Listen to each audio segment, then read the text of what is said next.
Bismillahirrahmanirrahim. Assalamualaikum warahmatullahi wabarakatuh. Waalaikumsalam warahmatullahi wabarakatuh. Wabarakatuh. Alhamdulillahilladzi bi ni'matihi wa fadlihi tatimmu shalihat.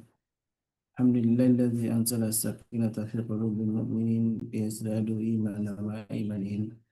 Asyhadu an la ilaha illallah wahdahu la syarika lahu wa asyhadu anna Muhammadan abduhu wa rasuluhu alladzi la nabiyya wa la rasula ba'da. Allahumma salli wa sallim wa karim wa barik ala maulana ala nabiyyina al-karim Muhammad wa ala alihi wa sahbihi wa man ittaba'ahum bi ihsanin ila yaumiddin. Alhamdulillah, syukurlah jamaah yang dimuliakan Allah. Alhamdulillah kita kembali berkumpul di majlis ilmu yang mudah-mudahan Allah Subhanahu wa taala senantiasa limpahkan keberkahan untuk kita semua. Istiqamahan yang tentu menjadi satu kenikmatan yang harus kita syukuri. Nikmat tidak hanya sehat walafiat tentunya, nikmat waktu luang, nikmat Islam dan Islam menjadi nikmat paling utama yang harus kita syukuri. Salawat dan salam tentu senantiasa kita mohonkan kepada Allah Tabaraka wa Ta'ala untuk senantiasa tercurah kepada Nabi kita baginda Rasulullah SAW, juga untuk keluarga beliau dan para sahabatnya. Yang dimuliakan Allah, inilah di pagi ini kita kembali berjumpa dengan guru kita Ustaz Ahmad Hanif, dan mudah-mudahan ini menjadi wasilah kita untuk selalu mendapatkan keberkahan dan ridha Allah Subhanahu wa taala. Dan di pagi ini kita akan membahas salah satu dari syariat Nabi kita baginda Rasulullah SAW dalam bab muamalah, karena tidak mungkin kita bisa terlepas dari bab muamalah ini sepanjang kita hidup sosial, ya. Tentu bagian dari syariat yang telah diajarkan oleh Rasulullah SAW adalah tentang bagian bagaimana kita berinteraksi dengan masyarakat dengan secara sosial, dan ada panduan ternyata, sebuah panduan dalam ekonomi Islam yang kita kenal dengan ekonomi syariah sekarang ini, dan dalam bab yang insya Allah akan kita bahas tentang gadai. Dan tentu kita lihat kalau penggadaian ini menjadi satu fenomena yang memang biasanya ramai, ya, ketika menjelang Idul Fitri. Biasanya orang juga ramai untuk menggadaikan barang-barang untuk kebutuhan tentu sehari-hari yang lebih tinggi, lebih besar lagi, lebih banyak lagi di momen tertentu. Dan mudah-mudahan di bagian kita jadi paham tentang bagaimana Islam mengatur tentang bab yang justru memang seringkali kita lalai untuk bisa memahaminya secara syariat. Dan ternyata gadai kalau dalam bahasa Islam adalah bagian dari ta'awun, ya, yang saya pahami. Dan bagaimana ini di, di dimasukkan dalam konteks sebuah perdagangan. Itu ada aspek komersial di sini, dan kita insya Allah akan kita bahas bersama guru kita Ustaz Ahmad Hanif. Dan saya persilakan kepada Ustaz Ahmad Hanif untuk memulai kajiannya. Fadhil masykur. Baik, jazakumullah khairan Ustaz Khalis atas kesempatan yang diberikan. Bismillahirrahmanirrahim. Assalamualaikum warahmatullahi wabarakatuh. Waalaikumsalam. Waalaikumsalam warahmatullahi wabarakatuh. Wabarakatuh. Innal hamdalillah nahmaduhu wa nasta'inuhu wa nastahdihi wa na'udzu bihi min syururi anfusina wa min sayyiati a'malina. May yahdihillahu fala mudilla lahu wa man yudlilhu fala hadiya lahu. Rabbi syrah li sadri wa yassir li amri wahlul 'uqdatam min lisani yafqahu qawli. Allahumma inna nas'aluka 'ilman nafi'a wa rizqan halalan thayyiba wa 'amalan mutaqabbala. Allahumma amin, amma ba'd. Alhamdulillah, rekan-rekan sekalian, jamaah MKI, ayah bunda semua yang dirahmati Allah Subhanahu wa taala. Alhamdulillah, kembali pada pagi hari ini, ba'da subuh hari ini, kita bersyukur kehadirat Allah Subhanahu wa taala atas segala nikmatnya, nikmat iman, nikmat Islam, nikmat istiqamah di dalam kebaikan, nikmat belajar, nikmat menuntut ilmu. Mudah-mudahan hadirnya kita juga di majelis ini, di samping kemudian menambah pengetahuan kita dengan hal-hal yang terkait dengan muamalat kita, dengan keseharian kita, juga kemudian diharapkan ini menjadi salah satu bentuk rasa syukur kita kepada Allah Subhanahu wa taala. Sehingga dengan demikian Allah berkenan menambahkan nikmatnya kepada kita. Salawat dan juga salam kepada Nabi dan Rasul kita, Nabi Muhammad Sallallahu Alaihi Wasallam. Demikian pula para sahabat, para tabi'in, tabi'ut tabi'in, dan mereka yang setia mengikuti ajaran beliau, meneladani sunnah-sunnahnya hingga hari kiamat kelak. Dan semoga kita semua merupakan bagian dari orang-orang tersebut. Baik jamaah yang dirahmati Allah Subhanahu wa taala, sebagaimana tadi yang sudah disampaikan oleh Ustaz Khalis dalam mukadimah atau pembukaannya, bahwa hari ini kita akan membahas tentang rohan, ya, tentang gadai. Nah, ini tentu erat kaitannya dengan pembahasan kita yang sebelumnya yang berkaitan dengan utang piutang, ya. Nah, yang berkaitan dengan utang piutang atau qarat. Di dalam pembahasan utang piutang, bahwa si pemberi utang ini tentu sudah berbuat baik, ya, dengan kemudian membantu orang yang menerima utang. Dia sudah menjadikan, ya, hartanya ada pada suatu risiko, kan. Ada pada suatu risiko, bisa saja kemudian harta itu tidak kembali, ya, atau kemudian mengalami penurunan nilai, atau bahkan kemudian mengalami pengurangan. Ya, meskipun memang itu betul diniatkan sebagai bantuan, ya, diniatkan hanya artinya imbalannya hanya kemudian mengharapkan pahala dari Allah Subhanahu wa taala. Nah, tetapi juga ajaran Islam itu memberikan suatu bentuk keamanan, ya, memberikan suatu bentuk pencegahan kepada orang-orang yang telah berbuat baik tadi meminjamkan hartanya. Nah, salah satu bentuk pencegahan atau pengamanan itu adalah akad yang akan kita bahas pada hari ini, yaitu rahan, ya.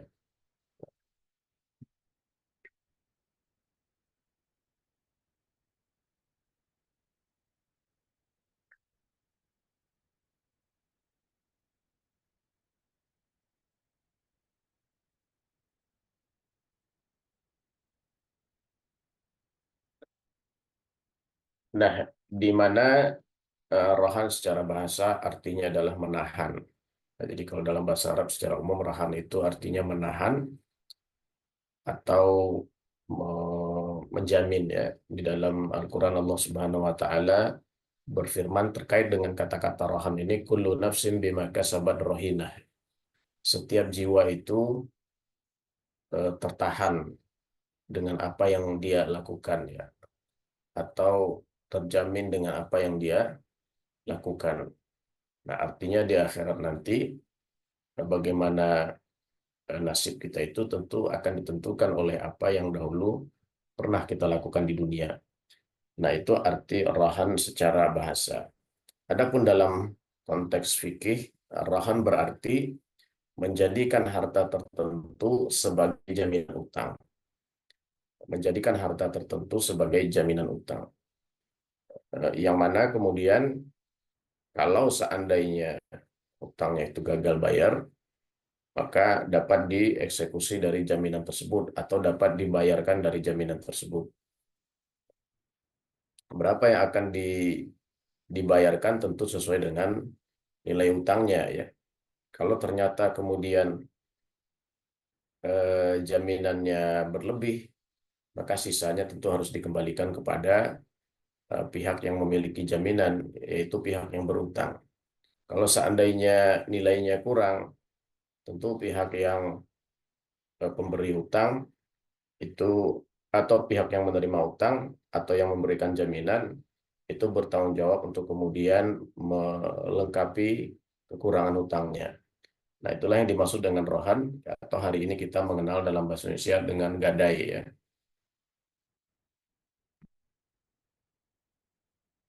Nah, ini rohan hukumnya boleh, ya. hukumnya boleh. Jadi di dalam utang piutang, pihak yang memberikan utang sebetulnya itu punya pilihan ya untuk kemudian meminta gadai.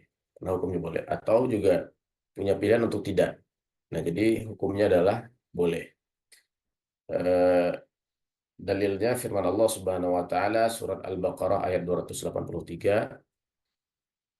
A'udzu billahi minasyaitonir rajim. Wa in kuntum 'ala safarin wa lam tajidu katiban farihanun maqbudah. Jika kamu dalam perjalanan sedang kamu tidak mendapatkan seorang pencatat, hendaklah ada barang jaminan yang dipegang. Fa in amina ba'dukum ba'dha falyu'addil ladzi tumina amanatahu walyattaqillaha rabbah wa la taktumu syahadah wa man yaktumha fa innahu athimun qalbuh wallahu bima ta'maluna alim. Akan tetapi jika sebagian kamu mempercayai sebagian yang lain, hendaklah yang dipercayai itu menunaikan amanatnya atau utangnya dan hendaklah dia bertawakal kepada Allah Tuhannya. Janganlah kamu menyembunyikan kesaksian, karena siapa yang menyembunyikannya, sungguhnya hatinya berdosa. Allah Maha mengetahui apa yang kamu kerjakan. Nah, jadi ayat Al-Baqarah 283 ini kan masih berhubungan dengan ayat yang sebelumnya, yaitu 282 yang berkaitan dengan ayat utang piutang ya. Idza tadayantum bidainin ila ajalin musamman faktubuh. Kalau kalian melakukan akad utang piutang dalam jangka waktu tertentu, maka catatlah. Nah, kemudian yang seterusnya ya, ayat yang panjang itu, ayat yang paling panjang dalam Al-Qur'an yang satu halaman satu ayat. Nah, kemudian ayat ini disebutkan wa in kuntum ala safari wa lam tajidu katiba. Kalau kemudian dalam perjalanan kemudian tidak ada pencatat. Nah, jadi ayat 282-nya menganjurkan agar kita mencari seorang pencatat atau mencatat. Kalau kemudian tidak menemukan seorang pencatat, eh, mungkin kita bertanya-tanya kenapa tidak yang melakukan utang piutang mencatat langsung gitu ya. Nah, ini perlu kita pahami bahwa di masa itu ya, di masa Nabi Muhammad SAW di awal-awal masa keislaman itu tidak banyak orang yang bisa mencatat ya. Jadi catat mencatat atau tulis menulis itu adalah suatu keahlian yang tidak umum pada saat itu ya. Dan kita juga tahu bahwa Nabi kita Muhammad SAW di masa awal-awal Islam beliau adalah seorang ummi, artinya beliau seorang yang belum mengenal membaca dan juga kemudian menulis. Artinya seorang penulis, mencari seorang penulis itu bukan hal yang mudah. Apalagi ini kondisinya dalam perjalanan. Nah, maka farihanu maqbudah. Jadi kalau tidak menemukan seorang pencatat untuk mencatat utang-utang tersebut, maka hendaklah ada barang jaminan yang dipegang ya. Nah, jadi ayat ini sekali lagi menjadi landasan bahwa boleh hukumnya kita meminta jaminan ya kalau kemudian kita memberikan utang.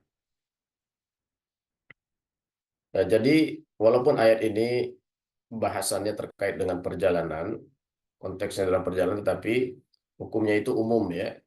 Tidak hanya kemudian ketika di perjalanan.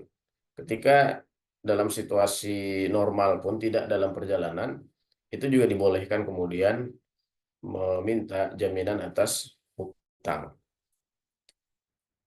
Kemudian juga dalil lainnya adalah terkait dengan kebolehan akad utang piutang ini praktek yang dilakukan oleh Nabi Muhammad SAW sendiri ya. Nah, jadi ini Nabi sendiri pernah ya melakukan praktek gadai atau rohan.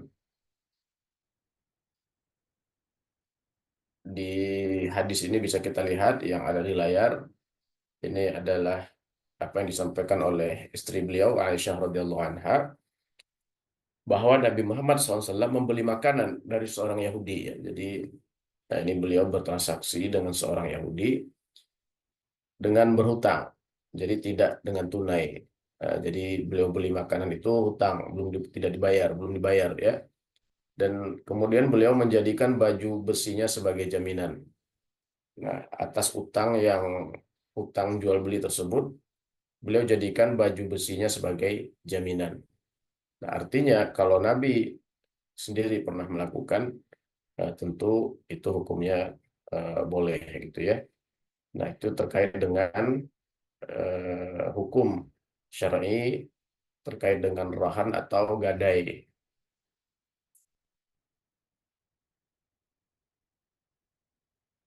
Nah, kemudian selanjutnya adalah rukun dan syarat gadai. Nah, ini sekaligus akan kita bahas beberapa ketentuan yang berkaitan dengan rahan ya. Nah, yang pertama adalah ijab kabul. Tentu saja harus jelas ya bahwa barang yang diberikan itu statusnya adalah gadai. Ijab kabul ini sekali lagi ini menunjukkan kejelasan akad. Nah, jadi eh, ini juga sangat sangat sekali lagi sangat menentukan bagaimana konsekuensinya. Bisa saja misalnya ketika kita memberikan barang kalau tidak disebut gadai, mungkin bisa saja itu dianggap sebagai pelunasan utang gitu ya. Nah, padahal tidak misalnya. Nah, jadi makanya harus harus jelas barang yang diberikan oleh pihak yang berutang kepada orang yang memberi utang itu apa statusnya ya. Nah, apakah betul-betul sebagai gadai atau bukan? Nah, agar statusnya itu jelas, maka di dalam sirohnya atau di dalam ijab kabulnya, nah itu mesti clear bahwa barang yang diserahkan itu adalah barang gadai untuk digadaikan. Kemudian yang kedua, pemberi gadai. Nah, pemberi gadai ini kan artinya pihak yang berhutang ya, pihak yang berhutang. Nah, bagi si pemberi gadai, eh, akad gadai ini mengikat ya. Mengikat dalam artian kalau dia sudah memberikan suatu barang untuk digadaikan, dia tidak boleh secara sepihak menarik gitu ya. Jadi kalau dia sudah memberikan suatu barang untuk digadaikan, itu tidak bisa secara sepihak ditarik lagi. Nah, itu yang dimaksud dengan akad gadai ini mengikat. Khususnya kepada si pemberi gadai. Si pemberi gadai berarti di sini adalah orang yang berhutang gitu kan. Nah, jadi sekali lagi akad gadai atau rahan ini mengikat bagi si pemberi gadai.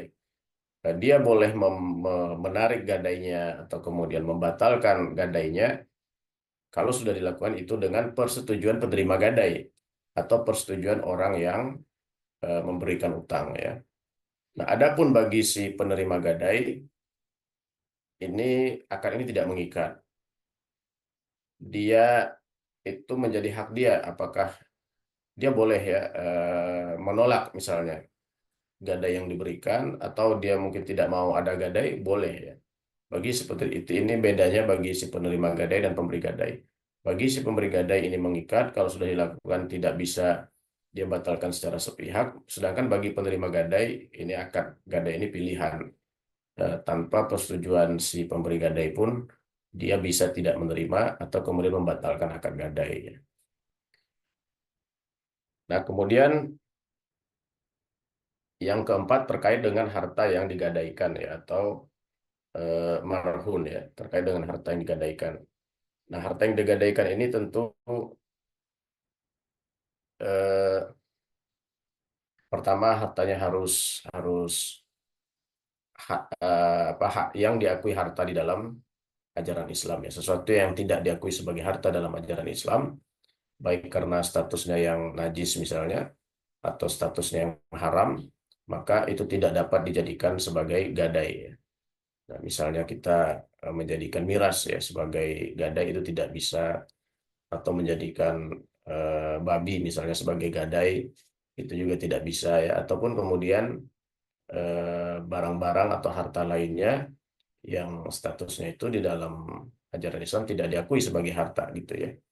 Nah, jadi eh, ini terkait dengan harta yang digadaikan ya. Jadi apapun yang kemudian itu dianggap sebagai harta itu bisa dijadikan eh, barang gadai ya.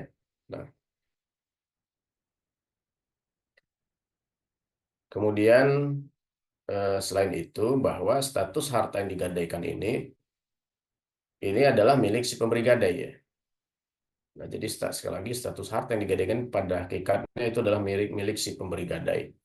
Nah, tetapi pada prinsipnya harta itu diserahkan kepada yang memberi utang. kepada penerima gadai.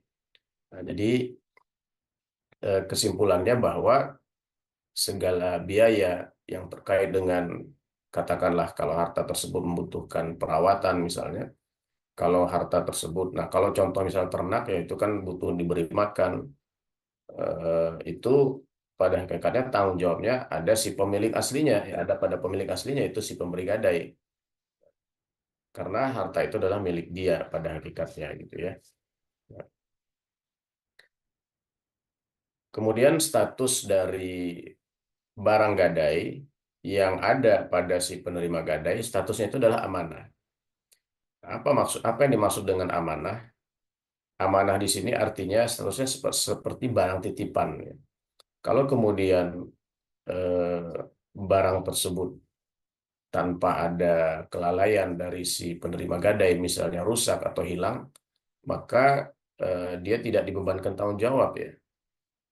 Nah, karena tadi yang statusnya adalah amanah, jadi statusnya seperti barang titipan, ya. Nah, kecuali kalau si penerima gadai itu lalai, ya, atau kemudian dia tidak melakukan apa yang seharusnya untuk menjaga atau merawat barang tersebut, sehingga barang tersebut rusak atau hilang akibat kelalaian si penerima gadai tadi, maka dia bertanggung jawab.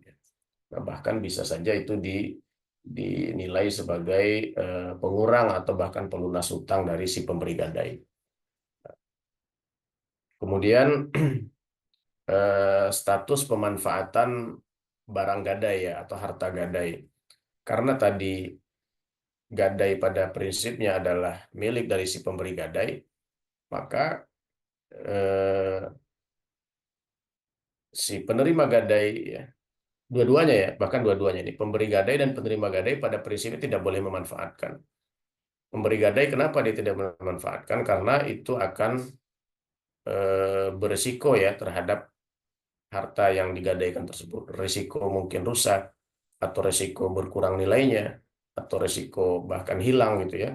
Nah, karena kan ini statusnya sudah diikat untuk sebagai jaminan gitu. Kalau itu rusak atau hilang, ya artinya eh, ini berpengaruh kepada statusnya sebagai jaminan. Itu alasan dari sisi si pemberi gadai tidak boleh memanfaatkan. Adapun sebagai si penerima gadai, itu kenapa tidak boleh memanfaatkan? Karena kan gadai ini adalah statusnya sebagai jaminan atas utang, ya. Nah, sementara di dalam utang itu ada kaidah bahwa eh, utang yang kemudian memberikan tambahan manfaat bagi si pemberi utang itu termasuk riba, ya. Nah, artinya ketika si penerima gadai memanfaatkan barang gadai tersebut, artinya pemanfaatan dia terhadap barang tersebut ini kan adalah tambahan dari utang yang dia berikan kepada si pemberi gadai, ya. Nah, sehingga tambahan itu jatuhnya ke dalam riba, ya, karena itu tambahan terhadap utang. Nah, itu kemudian pemanfaatan gadai. Nah, ini mungkin dalam konteks ini juga perlu kita sampaikan bahwa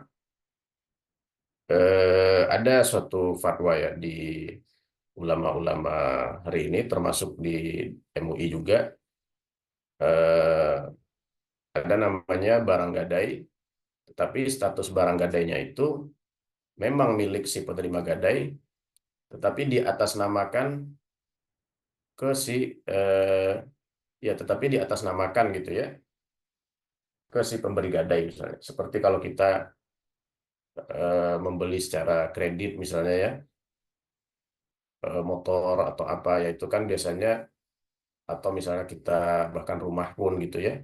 Nah, itu biasanya kan rumah yang kita beli itu dengan akad syariah tadi, atau motor yang kita beli dengan akad syariah itu biasanya akan dijadikan sebagai, itu kan kita biasanya menyicil, ya. Nah, cicilan itu kan statusnya utang.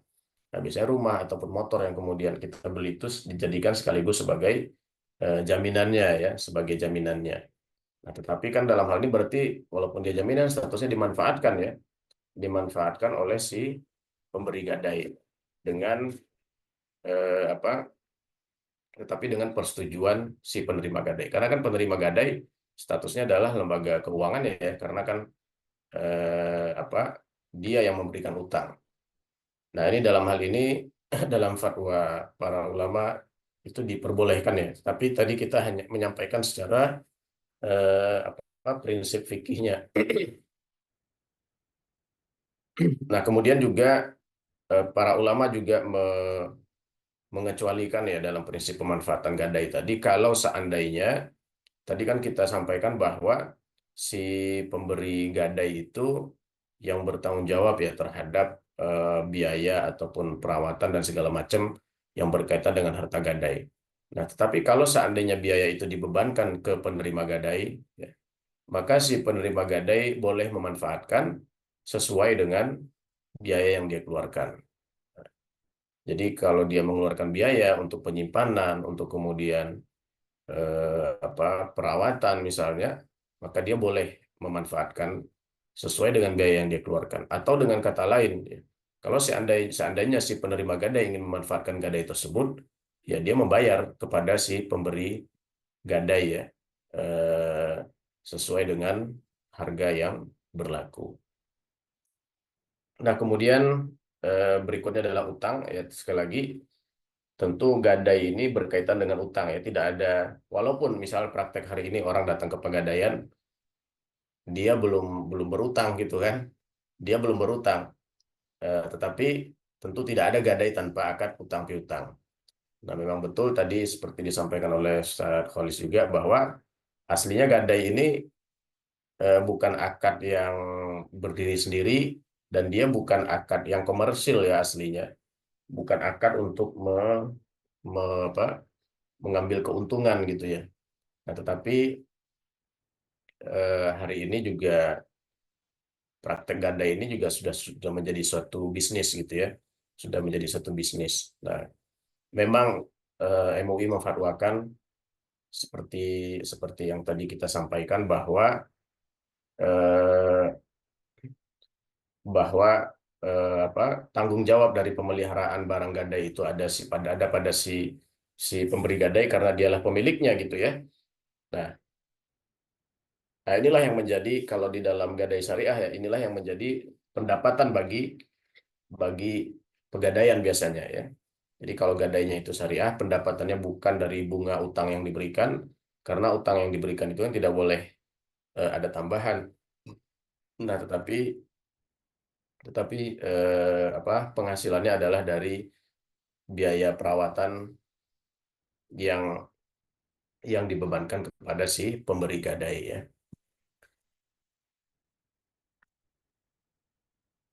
Baik, mungkin itu beberapa hal ya terkait dengan arahan ataupun gadai dan ketentuannya. Barangkali nanti akan lebih kita dalami dalam diskusi.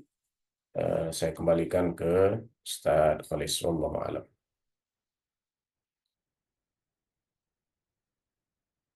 Baik, alhamdulillah, syukurlah. Jazakallah khairan, Ustaz Ahmad Hanif. Tentang Arhan, ya. Ini memang kita sering melihat kantor pegadaian gitu ya.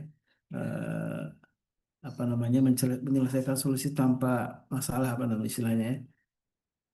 Jadi mudah-mudahan ini menjadi bagian yang menyadarkan kita betapa kalau dalam Islam aspek yang sesungguhnya sosial saja ya. Tentu bagaimana ini menjadi sebuah bisnis yang eh, juga ternyata menguntungkan ya. Dan apabila ini dilakukan secara pribadi, nah ini gimana nih saja? Karena mungkin bisa jadi ketika katakanlah jaminannya tanah gitu saja, kemudian tanahnya ditanamin, kemudian menghasilkan uang gitu, itu tentu menjadi sebuah pembahasan juga nanti insya Allah mungkin bisa diulas oleh Ustaz Hamid. Sebelum itu nanti silakan jamaah yang juga ingin sharing, ingin bertanya, karena ini menarik. Bisa jadi keseharian kita melihat mungkin saudara kita, tetangga kita yang melakukan praktek penggadaian gitu ya. Dan biasanya ada biaya administrasi. Kalau saya kan belum pernah juga menggadaikan barang. Itu biasanya ada administrasi saja. Ada administrasi dan apakah itu bagian dari nanti tadi amanah yang memang harus dijaga karena si penerima gadai itu kan kalau barang-barang itu harus disimpan saja. Untuk penyimpanan itu butuh operasional dan lain sebagainya. Silakan mungkin ada yang ingin bertanya. Kalau ternyata barang yang digadai itu tidak setara nilainya dengan apa yang dijadikan hutang, karena ini kan sebagai jaminan hutang gitu ya. Itu apakah dibolehkan Ustaz? Misalkan hutangnya 10 juta, kemudian yang digadaikan katakanlah handphone yang harganya 2 jutaan di bawah malah sekarang gitu ya. Nah, apalagi sudah dipakai gitu, apakah itu hanya menjadi apa namanya statusnya bagaimana kalau misalkan ternyata gagal bayar ketika diambil pun tetap pasti punya nilai hutang yang tidak setara itu Ustaz. Atau sebaliknya mungkin gadainya melebihi dari apa yang diutangkan gitu ya. Misalkannya utangnya hanya 10 juta, ternyata gadainya nilainya malah lebih gitu kan ya. Dan bahkan bernilai produktif kalau seekor kambing itu kan bisa ada susunya dan sebagainya itu harus ada tertulis ininya apa namanya pernyataannya gitu. Iya. Nah, eh, jadi sebenarnya awal, jadi pada prinsipnya barang gadai itu bukan pembayaran utang ya, bukan pembayaran utang. Jadi dia punya nilai sendiri. Jadi pembayaran utang ya sesuai dengan nilai utangnya. Nah, ketika kemudian misalnya utang tersebut tidak mampu dibayar, kemudian akan dilunasi dari barang gadai, berarti kan harus dilakukan penilaian juga terhadap barang gadai tersebut.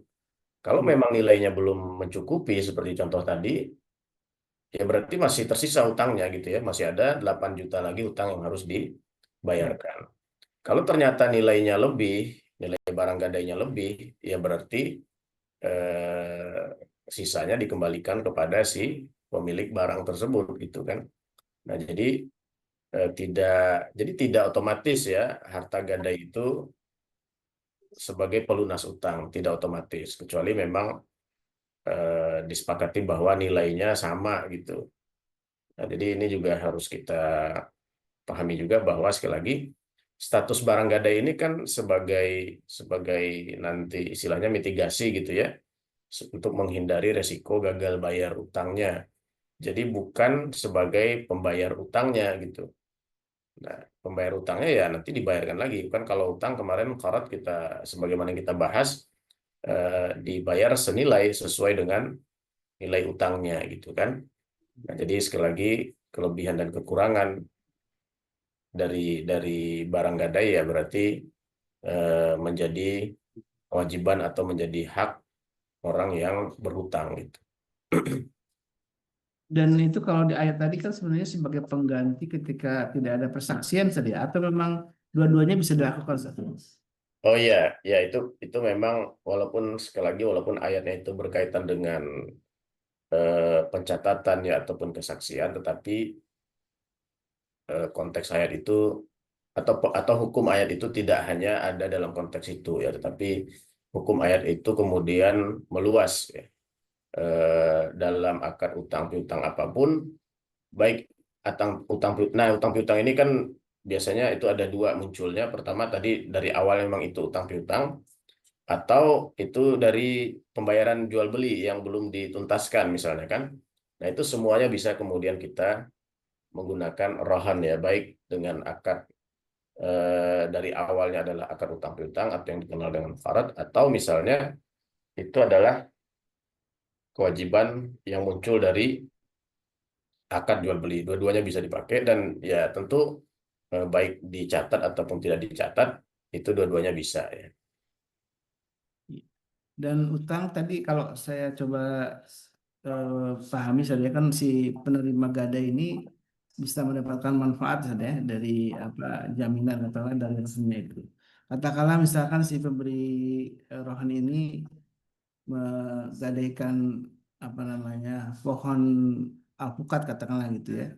Dan apakah si penerima gadai ini kan bisa mengambil manfaat artinya dari buahnya dan bahkan mungkin ketika terjadi ya panen besar gitu ya ini sebenarnya melebihi hutang yang kalau dijual katakanlah gitu ya hasil panennya melebihi hutang yang diberikan kepada si penggadai ini apakah ini harus dilaporkan atau ya bebas saja karena udah digadaikan menjadi katakanlah manfaatnya memang menjadi katakanlah rezekinya ya jadi haknya si penerima gadai tadi Ustaz. Ini gimana dalam hukum syariat? Ya, pada prinsipnya tadi kalau itu akadnya gadai, jadi akad gadai itu kan berkaitan dengan utang ya, dengan utang piutang. Dan utang kaidahnya tidak ada tambahan. Justru prinsip dasarnya adalah si penerima gadai itu tidak boleh memanfaatkan. Karena setiap pemanfaatan itu kan memiliki nilai ekonomi gitu ya, memiliki nilai ekonomis, memiliki nilai uang lah katakanlah seperti itu. Nah, artinya pemanfaatan itu berarti adalah tambahan terhadap utang yang dia berikan gitu kan. Nah, itu jatuhnya kemudian menjadi riba kalau dia memanfaatkan. Nah, lalu kalau tadi kita sempat bahas si penerima gadai boleh memanfaatkan, itu sebenarnya adalah ibaratnya ketentuan pengecualian ya. Dalam hal apa dia boleh memanfaatkan? Ya dalam hal dia membayar dengan harga yang sepadan, dengan harga yang wajar. Misalnya tadi pohon berbuah, ya itu kan buahnya sebenarnya milik si pemberi gadai atau orang yang berhutang gitu ya. Ya berapa harga buahnya ya dinilai. Kalau memang mau mengurangi utangnya silakan dikurangi gitu kan. Nah, atau tadi dia pun mengeluarkan biaya. Misalnya katakanlah kalau kita contoh kasus pohon tadi eh, karena sudah diserahkan ke dia, dia rawat, misalnya dia belikan pupuk, misalnya dia sewa orang misalnya untuk merawat. Nah itu kan dia ada biaya yang dikeluarkan ya. Sebenarnya biaya ini bisa diklaim ya kepada si pemberi gadai karena kan itu harta miliknya si pemberi gadai kan. Tapi kalaupun dia tidak mau klaim, dia bisa itu perhitungkan ya dengan apa manfaat yang dia peroleh. Misalkan lah katakan panen gitu kan, eh, kemudian berapa biaya yang dia keluarkan diganti dengan hasil panen itu. Nah itu boleh. Tapi kalau misalnya lebih ya harus dikembalikan lebihnya kepada si pemilik barang aslinya gitu. Jadi pada hakikatnya tadi membawa gadai itu tetap milik sah si pemberi gadai ya, Iya, pindah tangan kepemilikan ya, iya. Jadi prinsip jadi ya. bukan pindah kepemilikan bukan ya. Nah kalau dalam konteks misalkan menggadaikan sepeda motor misalnya, Ya. berarti apakah dibolehkan menggunakan sepeda motor itu, kemudian apalagi kalau ada kerusakan, kemudian si penerima gadai itu apa klaimnya ke pemberi gadai atau dia melakukan sendiri Ustaz? Ini dalam konteks kalau ternyata kendaraan bermotor gitu. Ya, ketika misalnya gadai motor orang berutang kemudian motornya digadaikan ke si pemberi utangnya ya, berarti pada prinsipnya motor itu tidak boleh digunakan ya. Kita bicara prinsipnya dulu kan.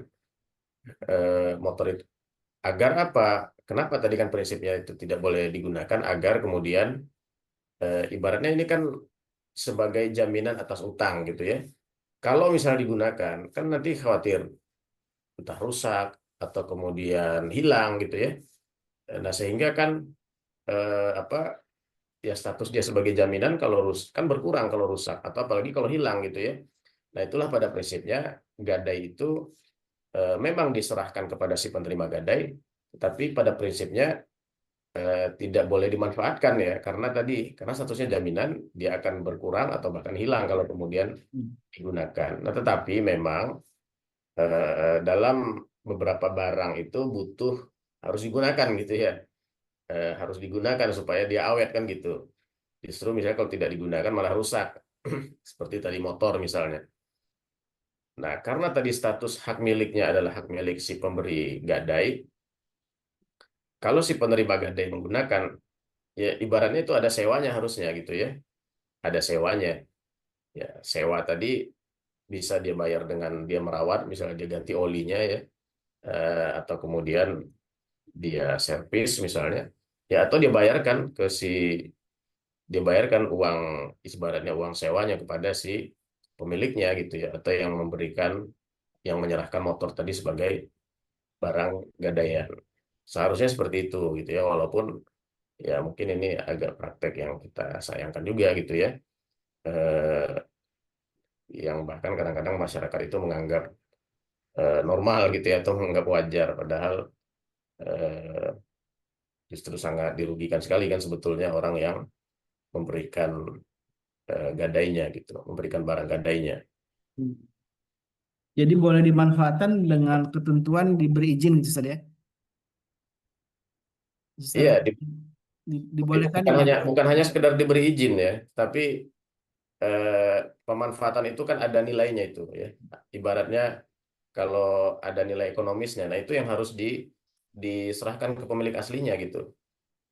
Baik tadi diserahkannya bisa bisa dalam bentuk pengurangan utang misalnya, atau misalnya dalam bentuk ya motor itu dirawat gitu kan.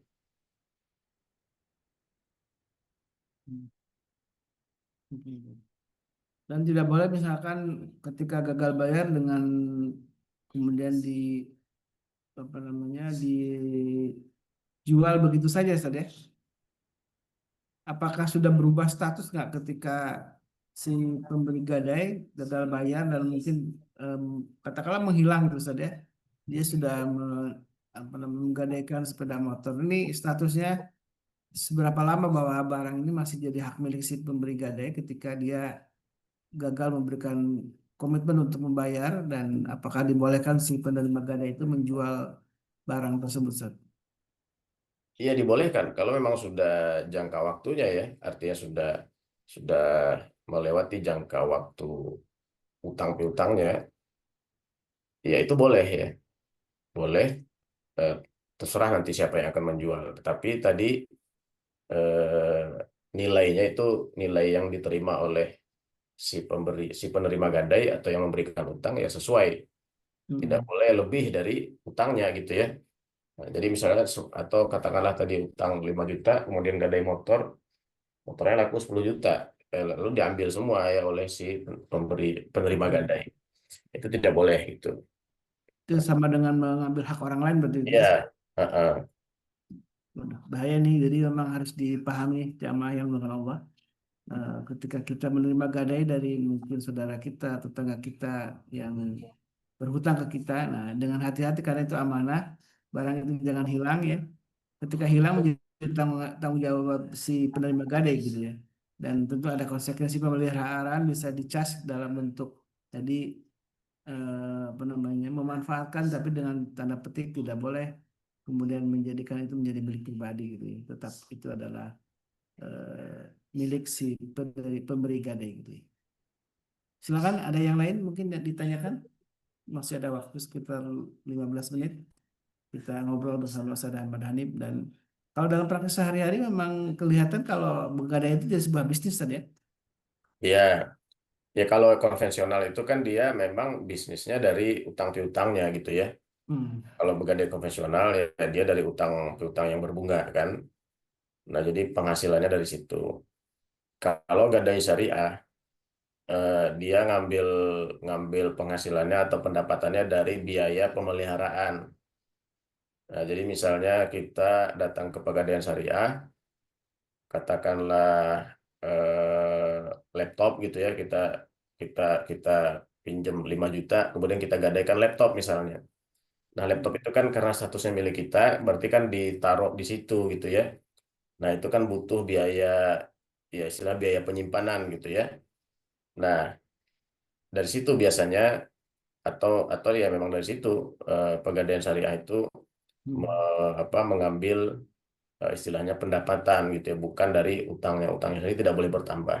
Sebetulnya juga di dalam fatwa itu juga ditekankan bahwa biaya penyimpanan itu atau biaya perawatan dan penyimpanan itu tidak boleh istilahnya dikaitkan langsung dengan jumlah pinjamannya gitu ya, misalnya pakai persentase gitu kan, tidak gitu kan, tapi harus misalnya ya ada perhitungan yang sifatnya terpisah gitu kan untuk mengenakan biaya penyimpanan tersebut. Nah, cuman ya saya sih kurang kurang begitu tahu juga ya bagaimana prakteknya gitu kan di pegadaian yang syariah tersebut. Baik, Teh Dian silakan. Ya, terima kasih Ustadz Halis. Assalamualaikum warahmatullahi wabarakatuh. Waalaikumsalam warahmatullahi Waalaikumsalam wabarakatuh. warahmatullahi wabarakatuh. Ustadz mau tanya mengenai gadai ya Ustadz. Saya pernah gadai di salah satu bank syariah. Itu berupa emas. Waktu saya tanya sebetulnya perhitungan maksimal uang yang diberikan itu kira-kira berapa persen gitu dari total apa nilai emas yang saya gadaikan gitu. Tapi mereka nggak jawab gitu. Terus apakah pertanyaannya Ustadz, apakah ada ketentuannya seumpama barang yang digadaikan itu nominalnya 10 juta. Apakah ada ketentuannya dalam Islam? Apa kita bakalan dapat full 10 juta itu atau umpama 80% dari barang yang kita gadaikan? Itu aja. Terima kasih. Ya, pada dasarnya tadi eh, utang piutang itu akadnya sendiri, gadai akadnya sendiri gitu ya, akad terpisah pada dasarnya ini. Sehingga jumlah sebenarnya nominal berapa utang itu tidak dikaitkan langsung dengan barang gadainya. Tetapi tentu biasanya adalah pihak yang memberikan utang itu pasti mempertimbangkan ya barang gadai yang kita miliki. Nah, berarti kan itu lebih pada istilahnya ya manajemen risikonya di pihak yang memberikan utang gitu ya. Eh, Setahu saya memang kalau kalau itu ya istilahnya sebagai penghasilan atau sebagai bisnis lembaga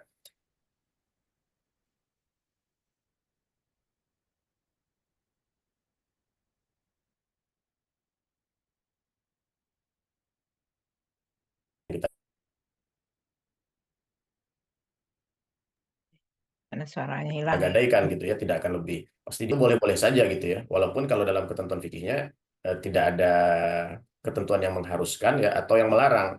Nah, jadi kan itu ya semacam persyaratan aja yang kemudian dibuat ya oleh pihak-pihak atau lembaga keuangan tersebut yang kalau kita setuju ya berarti ya kalau kita kita mau ya berarti kan kita setuju gitu. Kalau kita lanjutkan transaksinya atau akadnya berarti kita setuju.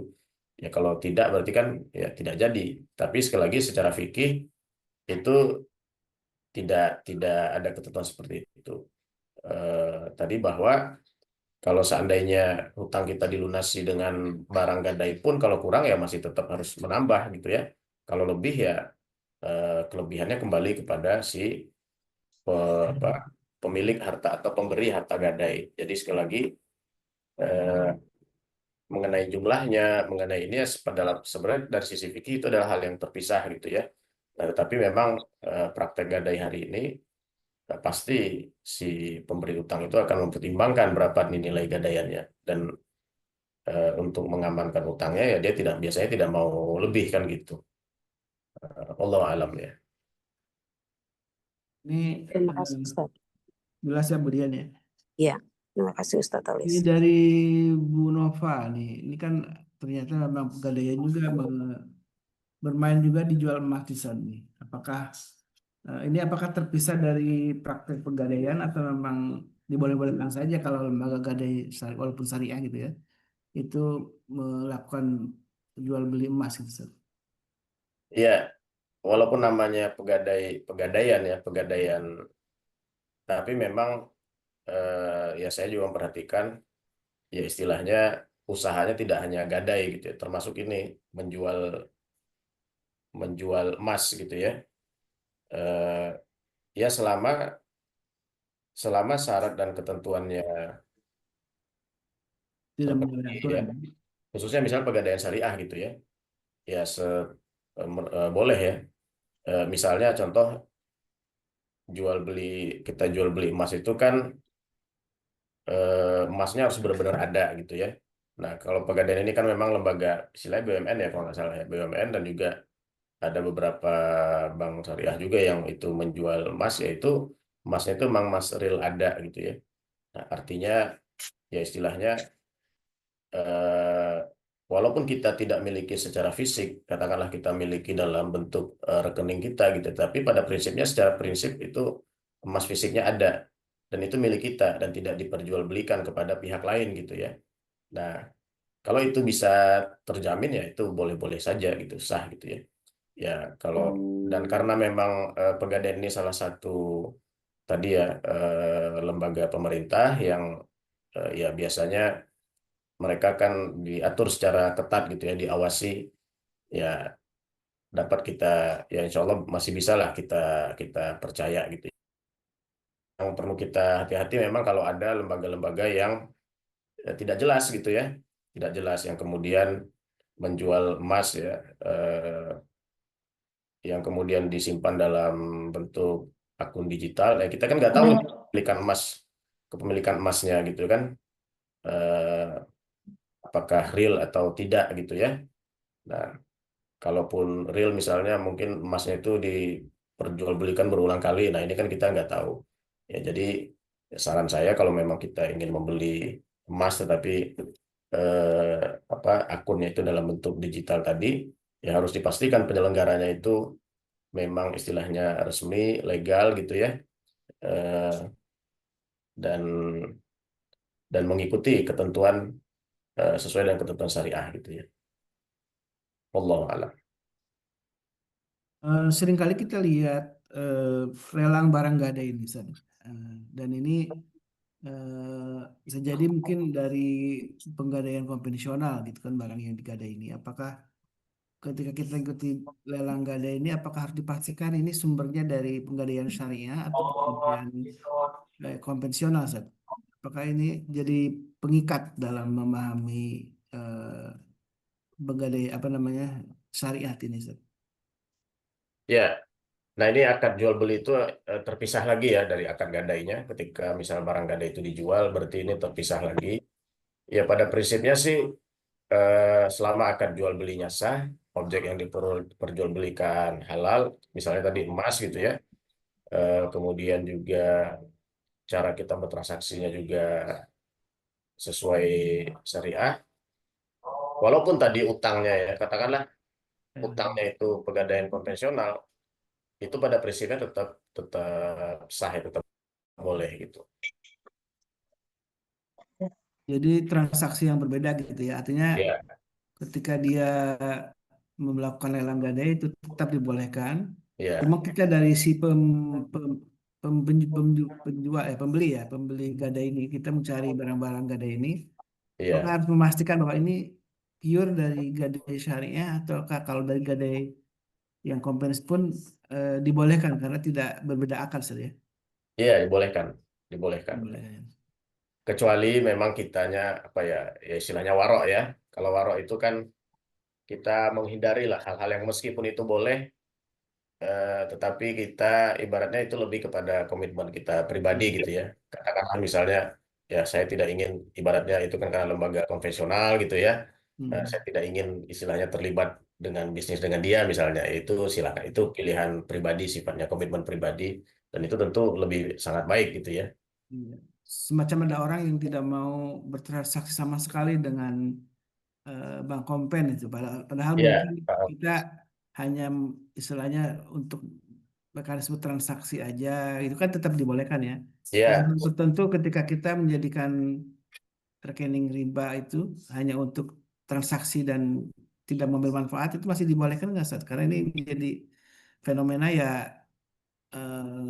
ketika barangkali mungkin bank syariahnya tidak bisa menyediakan fasilitas yang ada di bank konven, apakah eh, termasuk bagaimana San? Apakah tetap harus menghindar sama sekali walaupun hanya transaksi gitu aja gitu ya?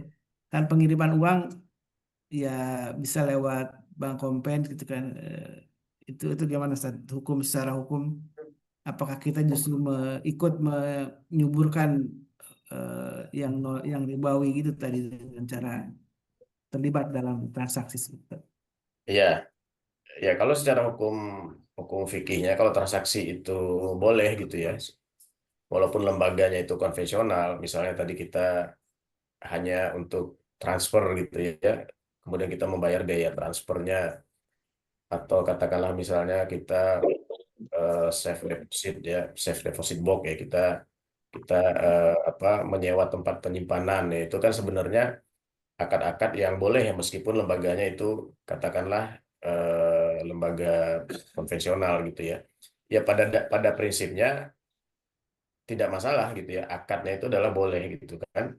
Akadnya itu adalah transaksi walaupun itu dilakukan dengan lembaga konvensional, tapi tadi Hmm. kan produknya itu tidak semuanya katakanlah riba gitu ya. Hmm. Tapi ada hal-hal yang sifatnya boleh. Ya, pada prinsipnya itu boleh juga. Nah, tetapi memang apa istilahnya, sebagai bentuk komitmen ya, baik itu mungkin pribadi ataupun bahkan mungkin komitmen komunitas, ya itu boleh-boleh saja. Artinya itu suatu pilihan yang lebih baik tentunya kalau kita memilih tidak terlibat ya, apalagi kalau fasilitas itu misalnya masih ada di lembaga keuangan syariah gitu kan. Nah, jadi sama seperti tadi, komitmen pribadi itu tentu lebih baik, apalagi kalau komunitas bisa berkomitmen itu juga tentu suatu pilihan yang lebih baik. Tapi secara hukum, eh, prinsip hukumnya, kalau transaksinya itu sendiri boleh, ya itu pada prinsipnya boleh juga. Ya ini sama, ya ini mirip ya. Ini saya pengen memberikan analogi seperti kita membeli katakanlah produk-produk yang diboikot misalnya gitu kan. Kita beli sabun misalnya merek tertentu yang mendukung Zionis misalnya gitu. Ya sebetulnya kan transaksinya itu sah semua gitu ya. Tapi ini adalah kita tidak melakukan, itu kan bentuk komitmen pribadi kita dan juga suatu bentuk keberpihakan ya. Apalagi kalau memang itu ada ulama memfatwakan misalnya gitu ya. Nah ini kan juga artinya ada dampak yang cukup signifikan ya, ada pengaruh yang cukup besar kalau kita misalnya pengaruh dukungan gitu ya, kalau kita misalnya tidak melakukan transaksi tersebut. Itu analoginya. Ini saya ada bacakan saja, ada pertanyaan di chat dari Bu Dwi Astuti. Izin bertanya Ustaz, di kampung biasanya ada praktek gadai juga Ustaz. Kalau gadai sawah atau motor sudah menjadi tradisi otomatis, penerima gadai berhak memanfaatkan sampai pemberi gadai membayarkan kembali uang yang diterima. Nah, bagaimana hukumnya? Ini tanpa harus jadi sudah menjadi sebuah adat Ustaz. Ketika pemberi gadai itu si penerima gadai itu memanfaatkan, jadi tanpa harus ada persetujuan, tanpa apapun gitu, karena seolah sudah menjadi lumrah. Apakah ini bisa mengikuti sebuah kaidah al-adat muhakamah itu Ustaz? Atau mungkin ada argumentasi hukum lain soal praktek Ya, biasa ini Ustaz? ya tidak bisa ya. Walaupun itu sebuah tradisi, ya itulah. Artinya kan kita, hukum Islam itu kan memang hadir mengkoreksi itu ya, mengoreksi tradisi-tradisi yang tidak sesuai gitu.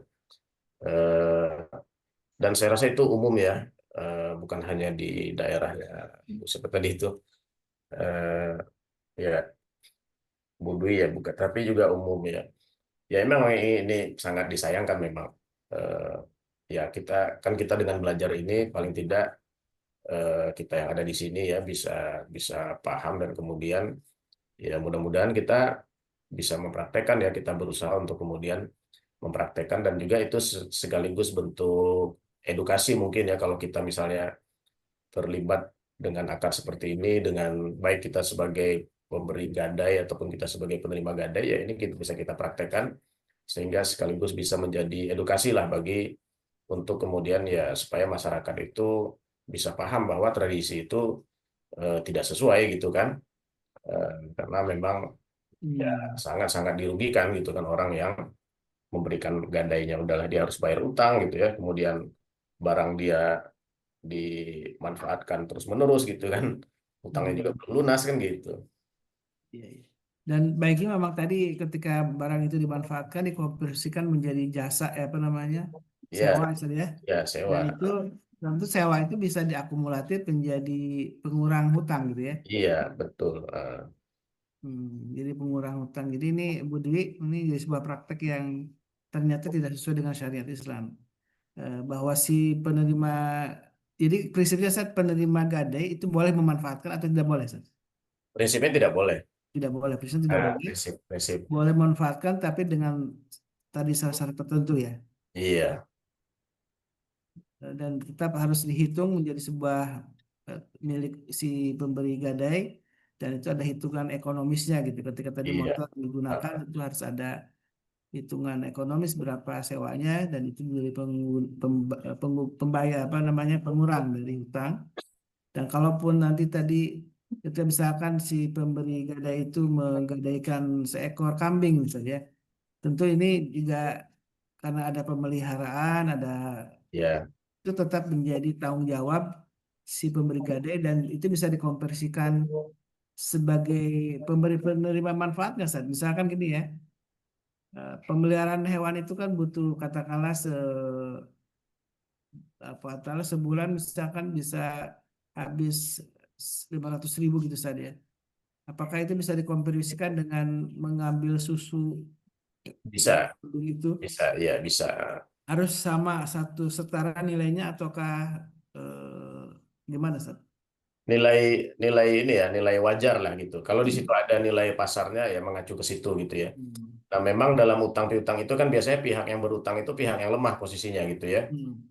Sehingga ya pada dasarnya kan akar utang piutang ini adalah kita membantu, kita menolong ya. Sehingga jangan kemudian melalui gadai itu justru istilahnya dieksploitasi lagi gitu ya. Dia dengan katakanlah diberi harga yang sangat memang dibayar tetapi harganya misalnya ditekan semurah-murahnya mungkin. Nah, ini kan juga Iya. tidak ini juga ya, eh, tidak adil juga gitu.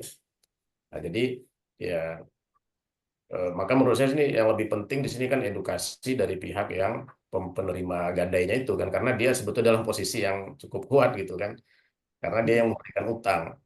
Nah, Hmm. eh, ya kalau kita supaya lebih fair ya kita kembalikan ke harga pasar lah gitu kan harga itu yang disebut biasanya kalau disebut harga wajar gitu ya kalau di dalam fikih itu disebut harga yang wajar gitu. Boleh. Insyaallah dan barakallah jazakallah khairan. Jadi ini kita jadi paham ya.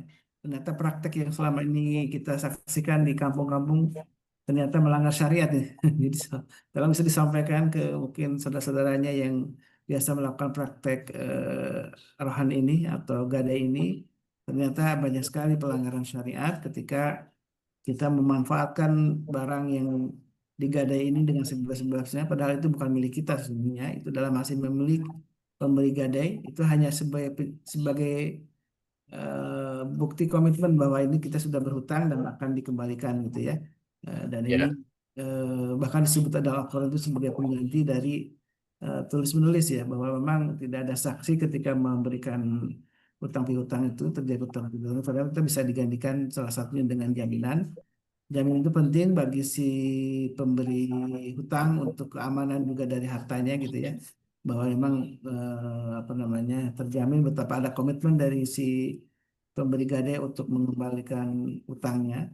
Tapi sungguh disebutkan tadi di awal-awal Ustaz Ahmad menyatakan bahwa sesungguhnya gadai ini adalah bagian dari ibadah sosial saja, muamalah ya, maliyah, tapi justru tujuannya adalah ta'awun, saling menolong. Jadi betul bukan ya. tujuan komersil pada hakikatnya, tapi ketika hutang piutang ini menjadi sebuah tujuannya komersial, maka terjadilah bunga yang tentu ini menjadi praktek yang dilakukan oleh bangsa Yahudi ya, kaum Yahudi ketika ada di Madinah. Dan Rasulullah ketika datang ke Madinah salah satunya memang memberantas praktek ribawi yang biasa dilakukan oleh orang-orang Yahudi. Jadi tinggal pilih kita apakah masuk mau jadi pengikut Rasulullah SAW, apakah kita ingin terus terus mempraktekkan tradisi ribawi ini yang justru mungkin banyak terjadi di sekitar kita. Allahu alam. Mudah-mudahan Allah Subhanahu wa taala berikan kita hidayah dan taufiknya dan mudah-mudahan dengan kajian ilmu ini dari Ustaz Ahmad Hanif berkaitan dengan rohani ini makin kita mengenal syariat ini betapa Islam ini adalah agama yang sangat peduli dengan kebermanfaatan atau saling tolong menolong ya, bahwa kita punya tanggung jawab terhadap saudara kita dan ketika kita memberikan hutang sesungguhnya adalah bagian dari ibadah saja. Bahkan melebihi sedekah sendiri saja ketika kita memberikan hutang karena penerima hutang pun terjaga izahnya daripada diberikan hadiah atau sedekah ya. Dan, baik, alhamdulillah, syukur, Ya, jazakallahu khairan. Dan, Boleh mungkin ada tanya satu Ustaz? catatan Ustaz, mungkin terakhir dari antum Ustaz, mau tanya lagi. Boleh masih berkaitan tambah dengan satu tanya Ustaz? Ustaz, Ustaz, mau tanya boleh Ustaz? oh ya silakan sebelum tutup nih Bu Nirwana. Jangan tutup dulu soalnya dari tadi nungguin antri nih. Oh, Ini ya Ustaz ya. silakan. Assalamualaikum warahmatullahi wabarakatuh. Waalaikumsalam. Waalaikumsalam. Ini Ustaz ya kan di kampung ini apa namanya was-was. Jadi ibu saya dulu itu memang dia itu suka menerima gadai. Jadi kalau di kampung itu seperti tadi yang dibilang, kalau gadai sawah, jadi sawahnya itu digarap, jadi hasilnya diambil. Nah, tapi setelah kita banyak mendengar, banyak mengaji, jadi mana ibu saya itu udah meninggal, jadi kan saya nerusin. Cuman jadi itu gadai itu sangat besar sekali gitu. Mungkin nggak bisa ketebus, ada yang 100, ada yang 250 gram emas, ada yang ini itu kan nggak mungkin ketebus gitu. Jadi saya itu karena sudah banyak dengar, jadi saya ambil prinsip udah sekarang dia gadai dari tahun 2000. Jadi sekarang kan udah 25 tahun. Jadi saya ambil ini rata-rata hasilnya waktu panen ini berapa. Jadi yang dulu-dulu kan nggak dicatat. Ini panen ini sekarang pamannya dapat 1.000.000 gitu. Jadi kalau udah 25 tahun berarti udah 50 kali garap. Saya perhitungkan 50 juta. Nggak bisa begitu Ustaz. Soalnya kan nggak ada catatan kita waktu dulu itu. Jadi ambil rata-rata dari berapa hasil yang pas kita temukan, berapa hasil sawah itu. Jadi udah berapa kali garap, berarti udah 50 kali garap. Jadi kita perhitungkan ke situ. Jadi kita hitung, jadi utangnya kita potong deh. Sisa utangnya setelah kita perhitungkan itu. Boleh nggak kita perhitungkan rata-rata itu, kan nggak tahu catatannya berapa waktu itu. Mungkin ada gagal panen, mungkin ada lebih panen, tapi pas kita temukan waktu itu sekian gitu. Bisa nggak begitu Ustadz? Terus yang kedua, terus setelah itu utang kan masih banyak nih. Kita udah tua ini. Mungkin anak kita nggak bisa nerusin. Nah, terus apa kita diamin aja? Apa kita kasih tahu utang kamu sekian? Terus nanti kalau saya udah meninggal, anak saya nggak menerusin, terus bagaimana utangnya itu? Apa masih ngejar-ngejar kita utangnya? Apa harus kita kasih tahu utang kamu nanti kalau saya mati lunas gitu? Itu Ustadz. Pertanyaannya ya begitulah. Bagaimana kira-kira yang terbaik kita lakukan? Kalau jaminannya masih dipegang Bu Nirwana, jamin dari orang garap. penghutang. Bagaimana Bu Nirwana? Jadi kan sawah itu kan digarap sama kita, digarap dikasih orang menggarap. Nanti hasilnya kita itu dapatnya itu parohan. Gitu. Hasil bersihnya itu pada waktu kita menemukan itu pamai 1.000.000. Padahal itu kan udah 50 kali garap. Jadi nggak tahu kita berapa yang selama itu. Nah, sawahnya itu ketika diberikan ada bukti tertulis atau hanya lisan aja Bu Dirwana? Gadai, ini menggadaikan sawah, nanti ditebus pas panen. Iya, ya hanya di lisan aja berarti ya, nyampaikannya bahwa ini surat pakai materai, surat pakai plat segel, cuman nggak ditentukan berapa hasil sawah itu, nggak ditentukan, ditentukan menebus pas nanti sudah panen. Itu aja di dalam suratnya. Lah, kalau gitu nggak bisa nebus-nebus, udah berpuluh-puluh tahun. Nah, kita nggak tahu berapa sebenarnya waktu itu udah diterima hasilnya itu loh. Jadi kita ambil patokan yang pas kita ketahui, kita perkalikan dengan berapa kali panen waktu itu, jadi kita potong utangnya. Iya. Bisa begitu. Paham Bu Nirwana. Jadi ini praktiknya menarik ya. Mungkin bisa juga terjadi di antara kita yang sama-sama menerima gadai, belum kita manfaatkan. Nah, karena belum tahu syariat ya udah bebas aja tidak mengurangi hutang gitu ya ketika ada hasil dari sawah itu. Nah, ini alhamdulillah setelah tahu ilmu syariat ini kita jadi paham ternyata bisa jadi pengurang hutang. Cuman ini karena sudah berlangsung lama dan kita nggak tahu berapa nilai yang sudah didapatkan kebermanfaatannya ini ya. Jadi bagaimana Ustaz dengan cara memukul rata aja gitu? Ya, yang pertama ya alhamdulillah ya ini mungkin apa yang dilakukan oleh Bunda Nirwana ini bisa jadi inspirasi juga ya bagi kita semua gitu ya, dan juga mungkin bisa jadi contoh juga gitu ya. Ya bagaimana kalau memang kita sudah memahami ya tradisi yang menyesuaikan dengan ketentuan ajaran Islam gitu ya, dan bahkan udah langsung ada aksinya ya seperti tadi yang diceritakan ya. Alhamdulillah ya, mudah-mudahan sekali lagi diberikan keistiqomahan dan juga kemudian diberikan keberkahan oleh Allah Subhanahu wa taala. Kemudian yang kedua terkait dengan teknis ya. Nah, pada dasarnya karena ini melibatkan pihak yang punya hutang ya, atau pihak yang menerima hutang dan kemudian pihak yang pemberi hutang. Maka perhitungan-perhitungan tadi kalau memang tidak kita bisa mencari angka pastinya ya, ya berarti eh, harus dengan kerelaan ya, harus dengan persetujuan gitu. Nah, jadi ini kan namanya istilahnya ya perdamaian gitu ya, atau asulhu ya dalam fikihnya, dan itu tentu dasarnya adalah kemudian persetujuan. Kalau dari yang pihak yang dia memberi apa, dia penerima utang tadi setuju, katakanlah dia diberi sekian, ya berarti sudah selesai gitu ya. Nah, jadi angka itu memang ya tentu kita kita tunjukkan dasarnya, ini dasar perhitungannya. Ya kalau sudah disetujui berarti dianggap selesai ya dengan pembayaran segitu. Lalu bagaimana ke depannya ya, kalau menurut saya memang harus dituntaskan ke depannya, dan solusinya bisa paling tidak secara garis besar ada dua ya. Utangnya dilunasi, sawahnya dikembalikan, atau dibeli ya sama kita gitu kan.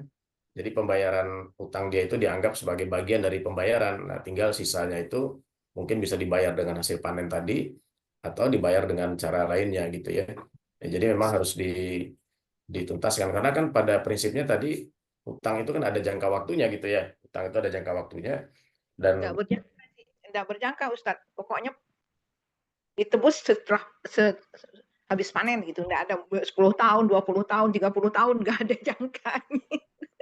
ya ya mungkin bisa kita komunikasikan ke dia ini, atau ya kita bayar aja itu udah sisanya gitu kan. Jadi sawah itu jadi miliknya apa Bunda Nirwana gitu kan. Jadi untuk kedepannya sudah tidak ada Kita, lagi gitu kan. ya kalau kita kan tidak memerlukan sawahnya Ustadz. Jadi kita mau Ya, ya lunasin sekian. Tapi kalau dia ternyata nggak mampu, terus kita diamin aja, bukan kita udah kita relakan, enggak. Tapi kita diamin aja, bagaimana Ustadz? ya berarti belum lunas itu utang. Kalau Gantung. iya, Nanti di akhirat ditanya itu ya. iya. Jadi itu kan kewajiban dia gitu ya. Itu kan hak kita kalau utangnya. Uh, Tapi kita nggak apa-apa, nggak dicari kita, nggak berdosa kita diamin aja.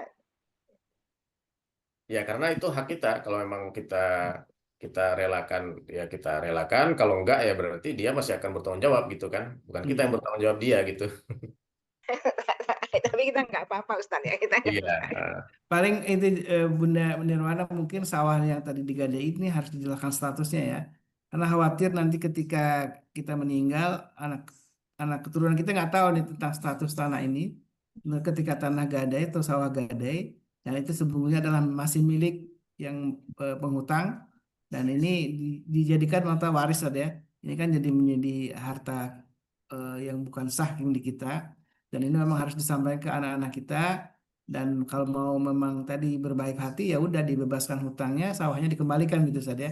Itu salah satu yang terbaik gitu ya, karena memang kita tidak ingin menjadi sangkutan di akhir kelak ketika harta orang lain menjadi eh, istilahnya dirampas oleh kita yang bukan milik kita. Nah, ketika tadi solusinya dijual, mungkin orang lain bisa jadi kita berinisiatif untuk menjualkan ke orang lain kalau kita nggak membutuhkan saja, menjualkan ke orang lain, nanti sisa eh, dari hasil penjualan itu bisa dikonversikan ke pengurang hutang gitu kan, atau mungkin ketika masih ada sisa dikembalikan kepada pemilik sawah itu. Dan itu penting sekali mungkin ya Bu Bunda Nirwana ya Ustaz ya, dengan cara tadi menyampaikan ke anak-anak kita, generasi keturunan kita, untuk tentang status yang sampai menjadi harta waris ini berbahaya.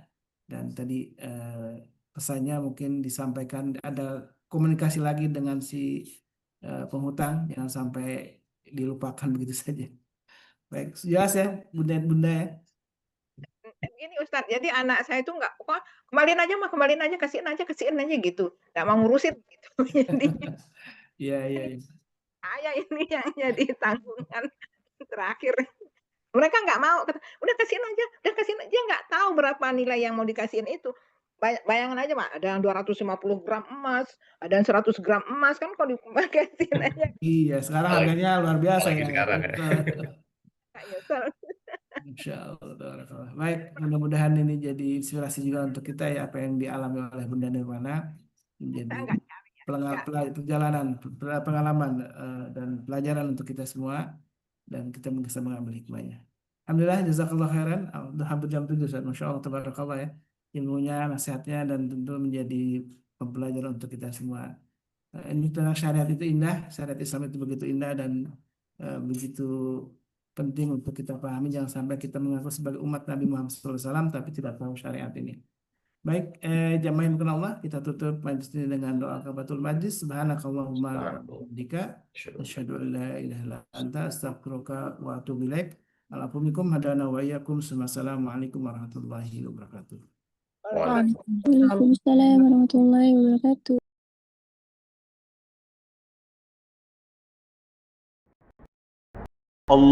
اللهم ارحمنا بالقرآن واجعله لنا إماما ونورا وهدى ورحمة. اللهم ذكرنا منه ما نسينا وعلمنا منه ما جهلنا